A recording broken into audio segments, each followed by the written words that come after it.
Assalamualaikum warahmatullahi wabarakatuh. Salam sejahtera buat kita semuanya. Para mahasiswa yang saya banggakan dimanapun Anda berada. Pada mata kuliah Hukum dan HAM minggu ketiga ini, saya akan membawakan materi tentang instrumen hak asasi manusia internasional. Adapun submateri yang akan kita bahas adalah yang pertama, Deklarasi Universal HAM atau DUHAM, yang kedua Kovenan Internasional tentang Hak Sipil dan Politik, yang ketiga Kovenan Internasional tentang Hak Ekonomi, Sosial dan Budaya, dan keempat instrumen internasional lainnya. Baik, para mahasiswa yang saya banggakan dimanapun Anda berada, kita bahas yang pertama tentang Deklarasi Universal HAM.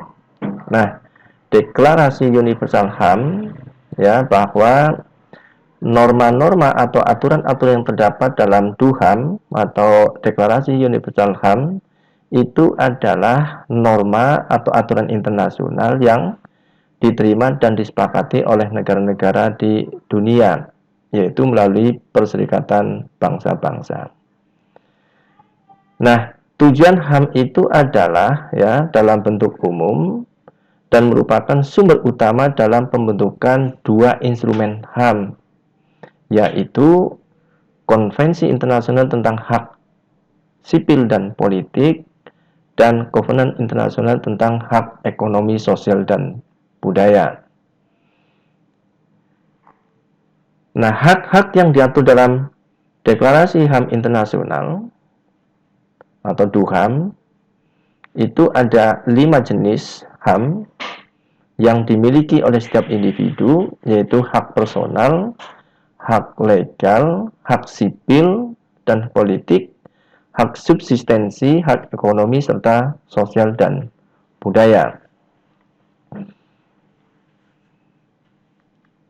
International Covenant on Civil and Political Rights atau Covenant Internasional tentang hak sipil dan politik yang kita sekarang bicarakan tentang Covenant Internasional tentang hak sipil dan politik itu disahkan oleh Majelis Umum PBB dengan resolusi nomor 2200A dan mulai berlaku pada tahun 1976.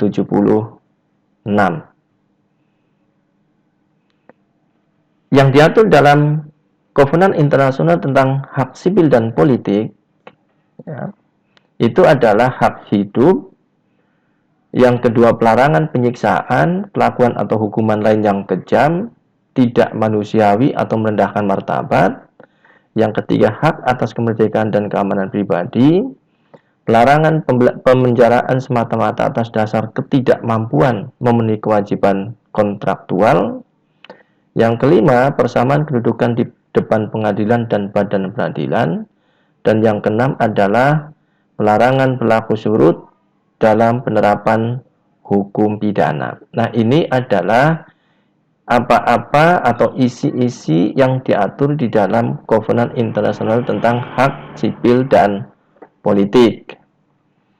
Nah, yang berikutnya adalah Kovenan Internasional tentang hak ekonomi, sosial, dan budaya ya, atau International Covenant of Economic, Social, and Cultural Rights ya, berlaku pada Januari 1976. Adapun hak-hak yang dijamin dalam Kovenan Internasional tentang hak ekonomi, sosial, dan budaya itu seperti hak buruh, hak kesehatan, hak pendidikan, dan hak atas standar kehidupan yang layak. Nah, di sini negara-negara yang telah meratifikasi Kovenan Internasional tentang hak ekonomi, sosial, dan budaya ya, maka berkomitmen untuk memenuhi hak ekonomi, sosial, budaya individu dan wilayah perwalian dan wilayah yang tidak memerintah sendiri. Nah, di sini ada kewajiban bagi negara-negara yang telah meratifikasi atau mengesahkan Kovenan Internasional tentang hak ekonomi, sosial, dan budaya, maka berkomitmen untuk memenuhi hak ekonomi, sosial, budaya individu dan wilayah perwalian, serta wilayah yang tidak memerintah sendiri. Nah, itu tadi adalah dua kovenan, yaitu kovenan tentang hak sipil dan ekonomi, dan kemudian kovenan internasional tentang hak ekonomi, sosial, dan budaya. Nah, sekarang kita lihat instrumen internasional lainnya. Yang pertama adalah Konvensi Genosida, ya, mulai berlaku pada Januari 1951, dan di Indonesia Konvensi Genosida ini diratifikasi dengan Undang-Undang Nomor 26 Tahun 2000 tentang Pengadilan HAM, Pengadilan Hak Asasi Manusia. Apa yang dimaksud dengan genosida? Dalam Undang-Undang Nomor 26 Tahun 2000, genosida itu dikategorikan sebagai salah satu pelanggaran HAM berat. Nah, apa maksudnya dari genosida itu, atau apa pengertian dari genosida itu atau kejahatan genosida itu, ya?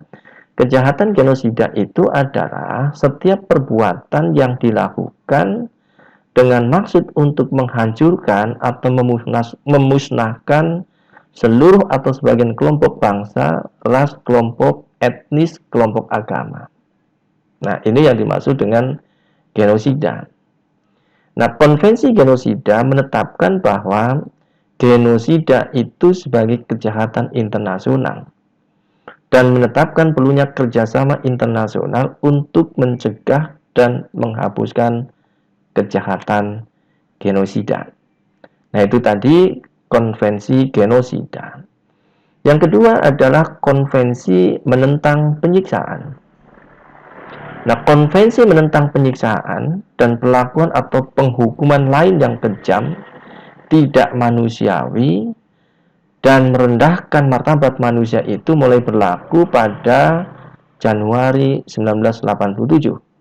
Di Indonesia, Konvensi Menentang Penyiksaan itu diratifikasi dengan Undang-Undang Nomor 5 Tahun 1998 tentang Konvensi Menentang Penyiksaan dan Perlakuan atau Penghukuman lain yang kejam, tidak manusiawi atau merendahkan martabat manusia. Jadi, Konvensi Menentang Penyiksaan, ya, ini sudah diratifikasi oleh Indonesia dengan Undang-Undang Nomor 5 Tahun 1998. Sehingga dengan meratifikasi Konvensi Menentang Penyiksaan, maka Indonesia berkewajiban untuk memenuhi apa-apa yang diatur atau apa-apa yang menjadi kewajiban dalam Konvensi Menentang Penyiksaan. Kemudian yang berikutnya, yaitu ketiga atau C, Konvensi Penghapusan Segala Bentuk Diskriminasi Rasial. Nah, konvensi ini mulai berlaku pada tahun 1969. Konvensi Penghapusan Segala Bentuk Diskriminasi Rasial melarang segala bentuk diskriminasi rasial dalam bidang politik, ekonomi, sosial, dan budaya. Nah, Indonesia telah meratifikasi Konvensi Penghapusan Segala Bentuk Diskriminasi Rasial ini dengan Undang-Undang Nomor 29 Tahun 1999 tentang pengesahan Konvensi Internasional tentang Penghapusan Segala Bentuk Diskriminasi Rasial. Sehingga dengan demikian maka setiap kebijakan yang dibuat atau ditetapkan itu harus memperhatikan ketentuan dalam Undang-Undang Nomor 29 Tahun 1999 dalam rangka untuk menghapuskan segala bentuk diskriminasi rasial. Kemudian yang berikutnya atau keempat atau D adalah Konvensi Penghapusan Segala Bentuk Diskriminasi Terhadap Perempuan. Nah, Konvensi Penghapusan Segala Bentuk Diskriminasi Terhadap Perempuan itu mulai berlaku sejak September 1981. Konvensi ini sejak September 1981 berlaku secara internasional dan menghapuskan diskriminasi terhadap perempuan dalam bidang politik, ekonomi, sosial budaya, dan sipil. Nah, kemudian konvensi ini diratifikasi oleh Indonesia dengan Undang-Undang Nomor 7 Tahun 1984 tentang pengesahan Konvensi mengenai penghapusan segala bentuk diskriminasi terhadap wanita. Nah, ini jadi dengan Undang-Undang Nomor 7 Tahun 1984, ya, maka kebijakan-kebijakan yang ditetapkan oleh pemerintah atau negara itu harus memperhatikan konvensi penghapusan segala bentuk diskriminasi terhadap perempuan. Kemudian yang kelima, ya, atau E adalah konvensi hak anak. Konvensi hak anak ini mulai berlaku sejak September 1990. Dalam konvensi hak anak, maka setiap negara harus menghormati dan menjamin hak bagi setiap anak tanpa diskriminasi ras, warna kulit, jenis kelamin, bahasa, agama, pendapat politik atau lainnya, kewarganegaraan, asal-usul kebangsaan atau sosial, kekayaan, kecacatan, kelahiran, atau status lain. Nah, jadi konvensi ini, ya, bagi negara yang sudah meratifikasi atau mengesahkan konvensi ini, maka di dalam membuat kebijakannya atau peraturannya itu harus menghormati dan menjamin hak bagi setiap anak tanpa diskriminasi ras, warna kulit, jenis kelamin, bahasa, agama, dan lain sebagainya.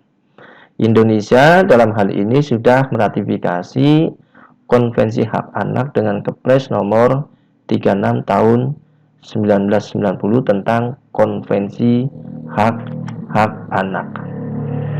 Nah, yang berikutnya, yang keenam adalah Konvensi mengenai status pengungsi, mulai berlaku sejak April 1994. Nah, di dalam konvensi mengenai status pengungsi ada 4 prinsip HAM dalam menangani pengungsi. Yang pertama adalah persamaan hak, tidak ada pengasingan terhadap hak-hak mereka, dalam hal ini adalah pengungsi, universalitas dari hak-hak mereka, ya, hak-hak mereka itu dianggap sebagai hak yang bersifat umum, dan hak untuk mencari dan mendapatkan suaka dan penghukuman. Nah, ini hak-hak yang atau prinsip-prinsip, ya, HAM dalam menangani pengungsi dalam konvensi mengenai status pengungsi. Di dalamnya itu terdapat 4 prinsip HAM dalam menangani pengungsi. Indonesia sampai sekarang, ya, sampai saat ini belum meratifikasi konvensi mengenai status pengungsi. Mudah-mudahan di masa yang akan datang konvensi ini dapat diratifikasi oleh Indonesia. Nah, itu tadi, ya, instrumen HAM lainnya. Sekarang kita bicara tentang instrumen hukum HAM tidak mengikat. Apa saja instrumen hukum HAM yang tidak mengikat? Ya, yang pertama itu adalah deklarasi mengenai pembela HAM. Yang pertama. Yang kedua adalah prinsip-prinsip tentang hukuman mati yang tidak sah, sewenang-wenang dan sumir. Kemudian yang ketiga adalah pedoman berperilaku bagi penegak hukum. Kemudian yang keempat, prinsip-prinsip dasar mengenai penggunaan kekerasan dan senjata api. Yang kelima, deklarasi mengenai penghilangan paksa. Dan yang keenam adalah deklarasi penghapusan diskriminasi terhadap perempuan. Nah, ini materi pada minggu 3 ini. Mudah-mudahan Anda semuanya dapat lebih memahami materi minggu ketiga ini. Ini daftar pustaka yang saya gunakan dalam perkuliahan minggu ketiga ini. Sampai berjumpa pada materi yang berikutnya. Assalamualaikum warahmatullahi wabarakatuh.